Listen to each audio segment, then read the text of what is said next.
Será que a disciplina social pode ser suspensa para uma pessoa que foi afastada da Assembleia?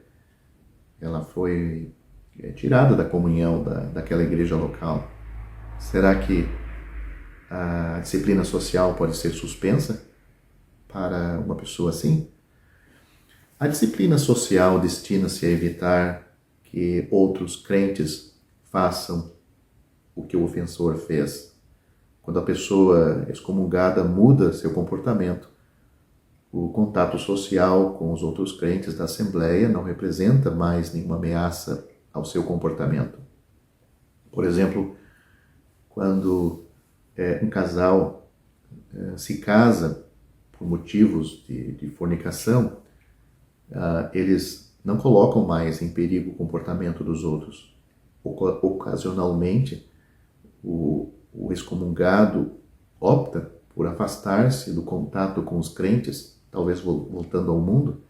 Nesse caso, aplica-se o que temos registrado em 1 Coríntios, capítulo 5, versículos 9 e 10.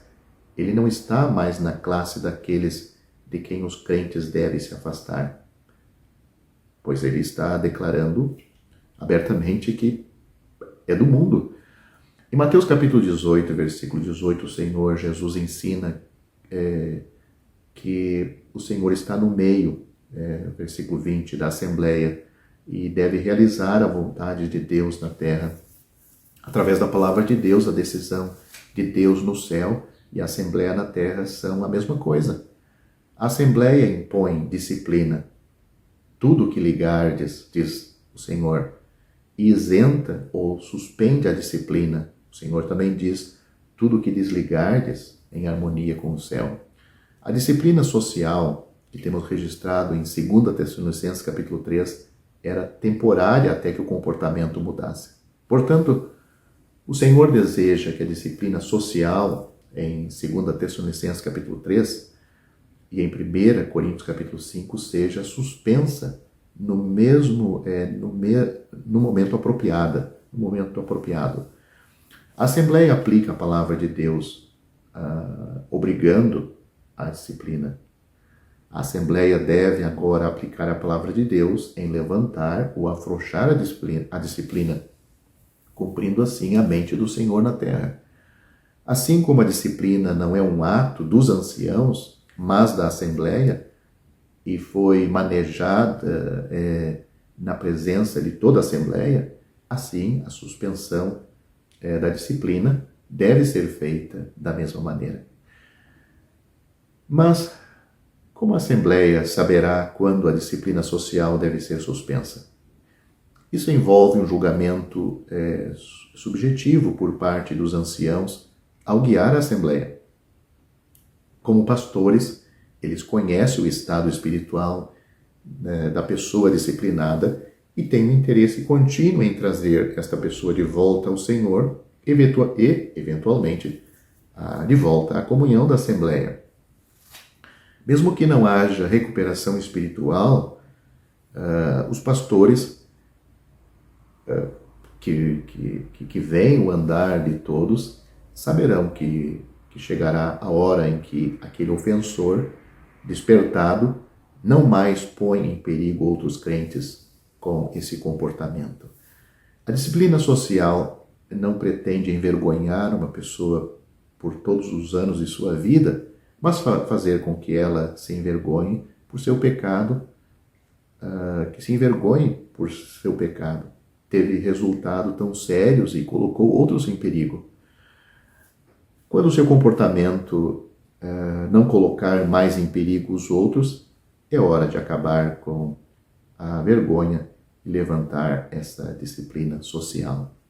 Este é um assunto muito sério, que deve ser tratado com toda a reverência, santidade, ser tratado por irmãos espirituais e outros que não têm tanto conhecimento das Escrituras devem ponderar, respeitar irmãos que têm conhecimento das Escrituras, que não estão fazendo isto para ferir aquela pessoa que pecou, se desviou, mas sim para o bem dela e para a preservação e o bem de toda a congregação.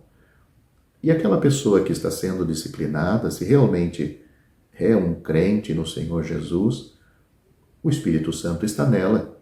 E o Espírito Santo vai operar, vai trabalhar nela, aplicando a palavra de Deus.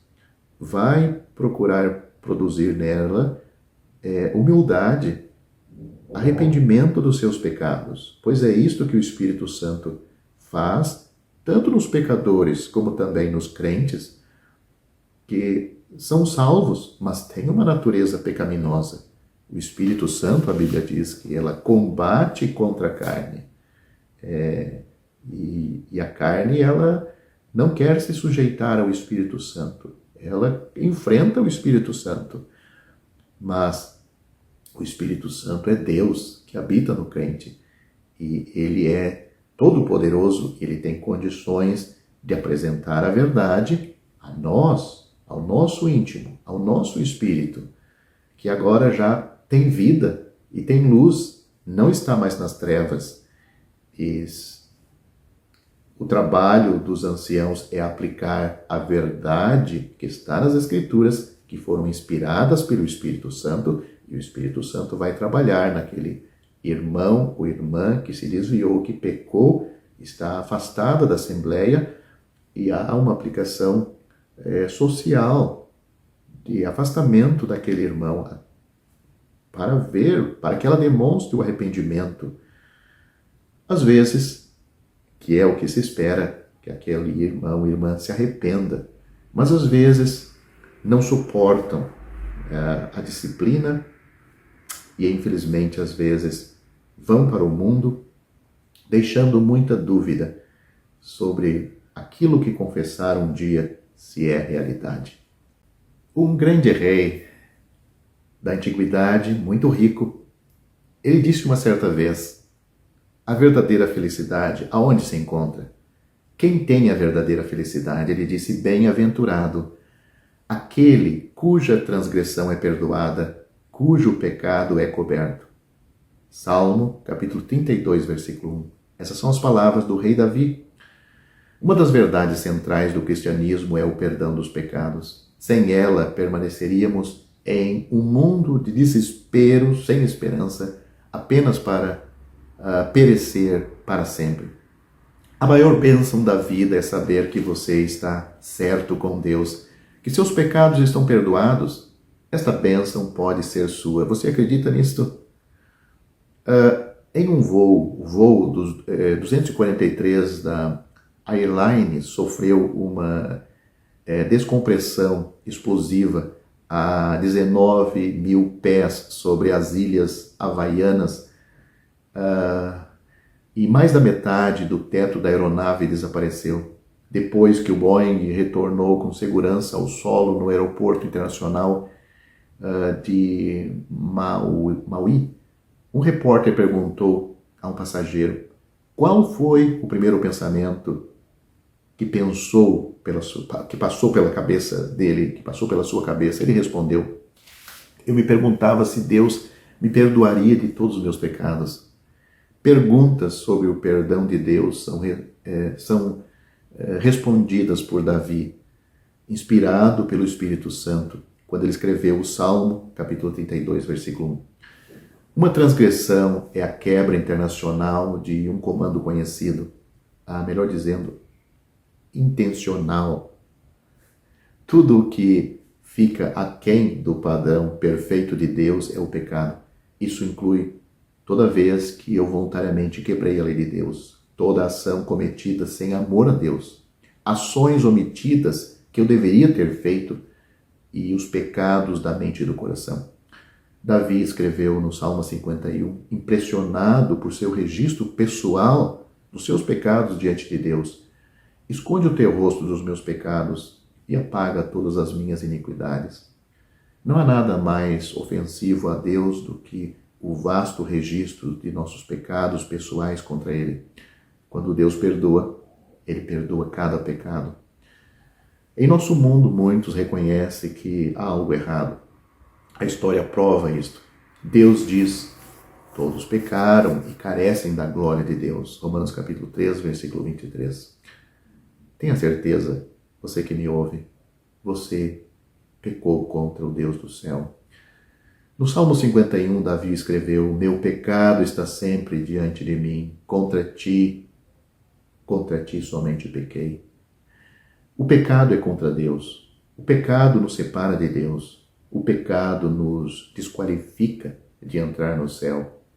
Mas damos a Deus que o perdão de Deus afasta o registro do meu pecado e o destino da minha alma. Muda o destino da minha alma. Antes era para o inferno, mas quando Deus nos perdoa, o nosso destino é para o céu. Esta é uma questão de pecado pessoal diante de um Deus santo. Quando Deus perdoa, Ele perdoa o pecador de todos os seus pecados. É o que diz Hebreus capítulo 10. Ele diz: jamais me lembrarei de seus pecados, de suas iniquidades. Deus não pode ignorar o pecado em seu universo. Deus pode perdoar, porque Deus pode cobrir todos os nossos pecados contra Ele.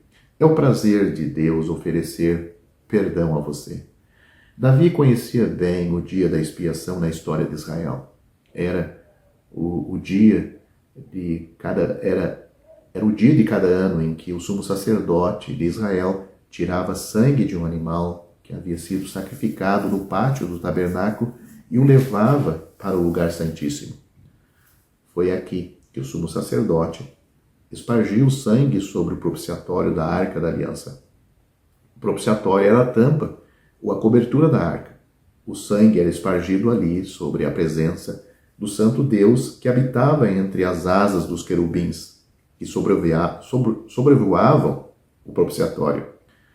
O sangue cobria a lei que o israelita conhecia, mas não obedecia, protegendo o pecador por mais um ano do julgamento de Deus. A lei estava dentro daquela arca. O sangue dos sacrifícios do dia da expiação prefigurava o sangue do sacrifício do Filho único, unigênito de Deus, séculos depois. Seu precioso sangue pode cobrir o registro de nossos pecados pessoais e nos proteger para sempre da ira de Deus. Seu sacrifício nunca teria que ser repetido. Na cruz, Deus lidou com os pecados passados, presentes e futuros, de uma vez por todas. Então Deus pode perdoar, porque Ele olha para o que o Senhor Jesus Cristo fez na cruz. Por causa do sangue do sacrifício de Cristo, nossos pecados podem ser cobertos. Em quem temos a redenção pelo seu sangue, a remissão dos pecados, segundo as riquezas da sua graça. Efésios capítulo 1, versículo 7. Pecados cobertos significa que eles são totalmente, completamente e generosamente perdoados. Sem perdão, você perderá sua alma e Deus julgará seus pecados. Seus pecados já estão cobertos, você que me ouve? Seus pecados estão cobertos. Você é a pessoa abençoada do Salmo 32, versículo 1, e a vida eterna é sua para desfrutar? Bem-aventurado aquele cuja transgressão é perdoada, cujo pecado é coberto. Porque Deus, Ele amou o mundo de tal maneira que deu o seu Filho unigênito, para que todo aquele que nele crê não pereça, mas tenha a vida eterna. Porque Deus enviou seu Filho ao mundo, não para que condenasse o mundo, mas para que o mundo fosse salvo por ele. Quem crê nele não é condenado. Mas quem não crê já está condenado, porquanto não crê no nome do unigênito Filho de Deus. E a condenação é esta, que a luz veio ao mundo, e os homens amaram mais as trevas do que a luz, porque as suas obras eram más. Porque todo aquele que faz o mal odeia a luz e não vem para a luz, para que as suas obras não sejam reprovadas. Mas quem pratica a verdade vem para a luz, a fim de que as suas obras sejam manifestas, porque são feitas em Deus. João capítulo 3, do versículo 16 a 21, e estas são as palavras do Senhor Jesus. Termino este vídeo perguntando: você será esta pessoa bem-aventurada, feliz, muito feliz neste mundo? As coisas desta vida, que são honestas, são permissíveis, foram dadas por Deus, nos trazem muita felicidade. Mas são passageiras, terminam. Não existe maior felicidade do que estar em paz com Deus. Paulo, escrevendo aos Romanos, ele disse: sendo justificados ou tendo sido justificados pela fé, temos paz com Deus por nosso Senhor Jesus Cristo. Romanos capítulo 5, versículo 1. Você já tem esta paz? Se adquire pela fé, porque pela graça sois salvos por meio da fé. Isto não vem de vós, é dom de Deus, não vem das obras, para que ninguém se glorie. Crê no Senhor Jesus Cristo, você será salvo. Ao findar o labor desta vida, quando a morte ao teu lado chegar, que destino há de ter a tua alma? Qual será no futuro o teu lar?